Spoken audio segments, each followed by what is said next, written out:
This first aid topic is swallowed something harmful. So we're looking at different poisons that your children or babies could potentially swallow around the home and out and about. So now we're having more staycations or holidays. There's a lot more opportunity for, especially if you have newborns or babies or toddlers that are still exploring and who like to put lots of things in their mouth. So the different types of poisons that we generally see around the home, the three main ones are medication. So that could be tablet form or it could be liquid form.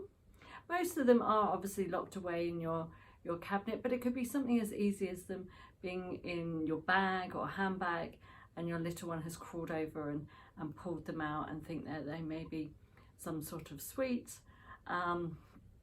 Also we have alcohol. So alcohol is a poison. Again, sometimes you might have an alcohol cabinet that might be quite low that your little one could actually get into. And also we have cleaning products.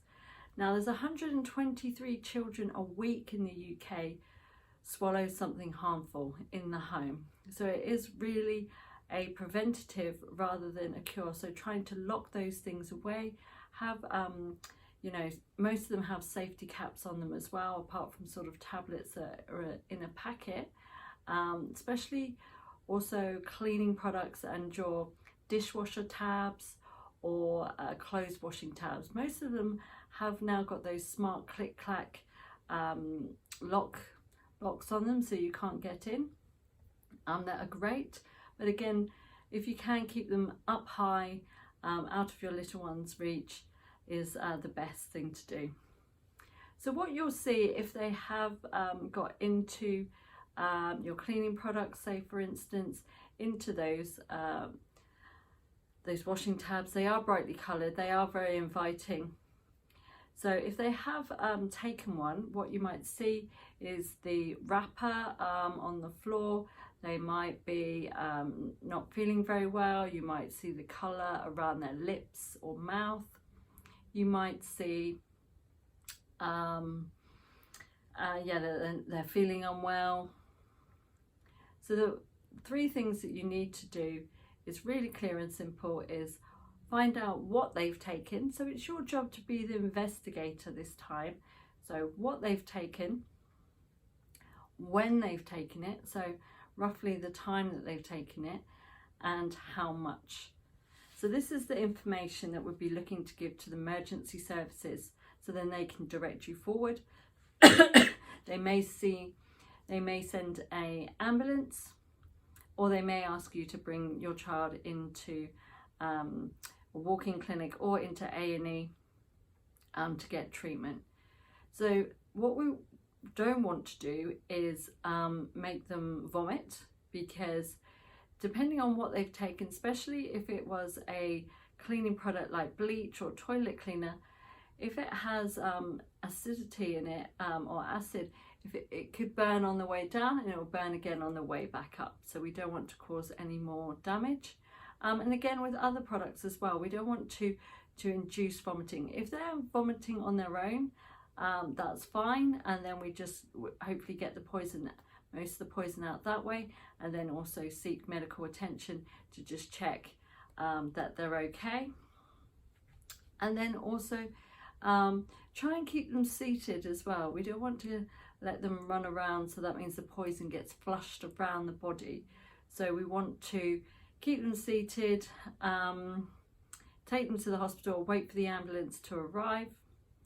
Then we, as I said, don't induce vomiting. And also we want to then go to A&E. And then what we can do is if they've taken the acid, we want to give them small sips of milk just to neutralise, not to neutralise the poison, but to ease that burning sensation in the mouth or around the lips. We don't want to give them any water or anything to drink, because again that could dilute the poison or cause the poison to be flushed around the system. We just want to keep it contained in the stomach area. So that means when they get to hospital, they can give them something that can help them pass the poison out of their system. Depending on how much they've taken, then they'll be offered different treatments there in the hospital. But as I said, the most important thing is to try and keep it away from the child in the first place. So keep them under lock and key, keep them high out of reach.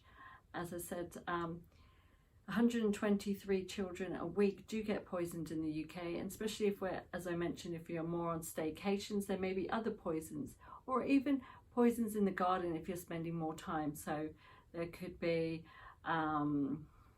weed killer, there could be sort of rat poison, different sort of chemicals that you have in your shed as well. If your child is getting things out of the shed, and they might be, you know, tempted to pick something up. So again, if you can try and keep those, educate your child as well and keep them away from those too. So let's just recap on what we've covered. So the main three things is to keep them away from the poison in the first place. The main three things is to find out what they've taken, when they've taken it, and how much. So if it's something like tablets, you might need to be a bit of an investigator and try and work out how many, or even ask the child how many you think they've taken. You might see wrappers of those dishwasher tabs on the floor, so there may be a couple on the floor, so you can roughly estimate. So that helps give as much information to the emergency services so they can give you the best treatment. So hopefully that was helpful. But if you head over to my Instagram page on Simple First Aid, and we've got more details on how to treat poisonings, and also we've got a lot more tips on there as well, covering different topics like choking and all the others that we've covered so far in this video, in other videos. So please do check out our page, and also if you've got any questions, don't hesitate to contact me here on Brentford Together page, or on my Facebook page, Simple First Aid, and then you can drop me a personal message and I can answer any questions. And if you have any questions about courses and you want to enroll on one of our courses, we do private courses, 1-to-1, 2-to-1 as a couple, and we also do courses for different groups, mum and baby groups, NCT, charities and businesses. So please do get in contact if you have any other questions. Thank you very much for seeing our video, and take care and speak soon.